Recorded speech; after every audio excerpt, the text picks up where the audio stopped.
Around 7,000 years ago, the Hudson River changed. Saltwater crept upriver, transforming its flow into a cradle for life. Oysters flourished. A quiet revolution began. Between 3,000 and 4,000 years ago, piles of shell, bone and refuse grew. Middens, silent mounds of life lived and meals shared. These weren't just garbage heaps. They were signatures of settlement, of a people adapting not to chase the wild herds but to craft the bow, a weapon born from forest and riverbed. The land around these rivers would later earn the name Mannahatta, believed to mean place to find materials to make a bow. Wickers Creek, now a quiet thread in Dobbs Ferry, was once a nexus of innovation. Here, the Munsee people carved their lives from stone, bone, and belief. They called this place Wickers, at the end of the swamp. The Dutch would later name rivers like the Haarlem-Kil-Mukota, swampy waters flowing through the veins of Munsee lands. Unlike most other sites, erased by the crush of European settlement, Wickers Creek survived. It still whispers the past, filled with tools, remnants of meals, echoes of ritual. The Munsee never numbered more than 15,000, their world smaller and more mobile than their Iroquois cousins. But they were resilient, their islands chosen for defense, their longhouses built for matriarchs, their warriors few, but fierce. In European records, the Iroquois called them children, then wives, a slow symbolic conquest in language, mirroring territorial ambition. One elder, just a boy when Henry Hudson's ship cut through Munsee waters, told of the world's creation. He first drew a circle, a little oval to which he made 4 paws or feet, a head and a tail.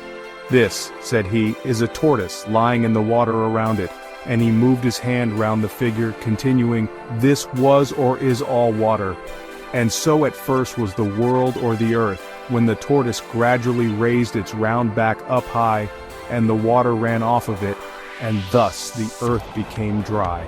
He then took a little straw and placed it on end in the middle of the figure, and proceeded, "The earth was now dry, and there grew a tree in the middle of the earth, and the root of this tree sent forth a sprout beside it, and there grew upon it a man, who was the first male.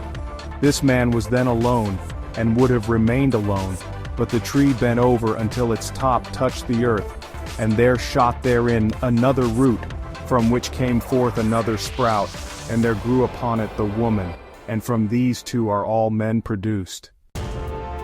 Here in the valley they also told of the legend of a giant who lay across the great river and dammed the water. The Munsee people had forgotten to properly pay homage to this giant, and he rose in anger, releasing the Hudson River to flow south and meet the sea. The sea pushed back, and the tides were formed. It's why the Hudson was called the river that flows both ways. When the thunderbirds flapped their wings, the Hudson rose to meet the Pocantico, and the receding waters revealed a pile of dead eels.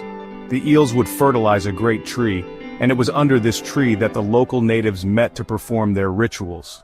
Fast forward 100 years to the American Revolution, how would the Christianized Stockbridge Munsee reply to the news of Lexington and Concord?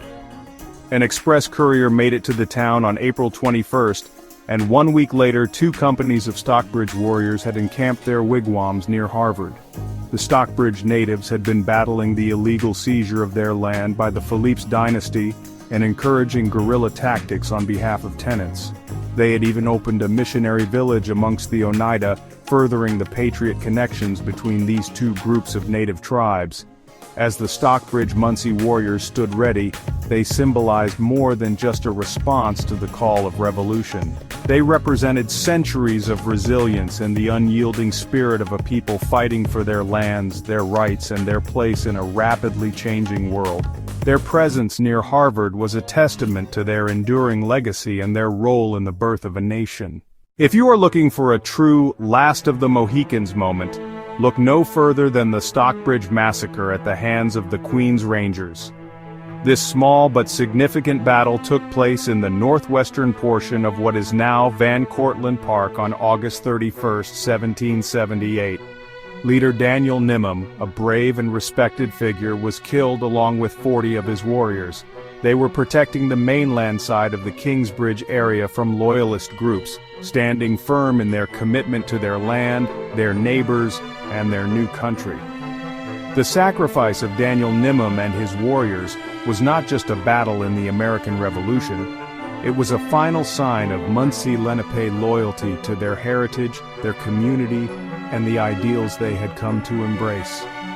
Their courage and dedication serve as a poignant reminder of the resilience and spirit of the native people who played a crucial role in the birth of a nation. Their legacy continues to echo through time, a testament to the unyielding spirit of the Munsee-Lenape people.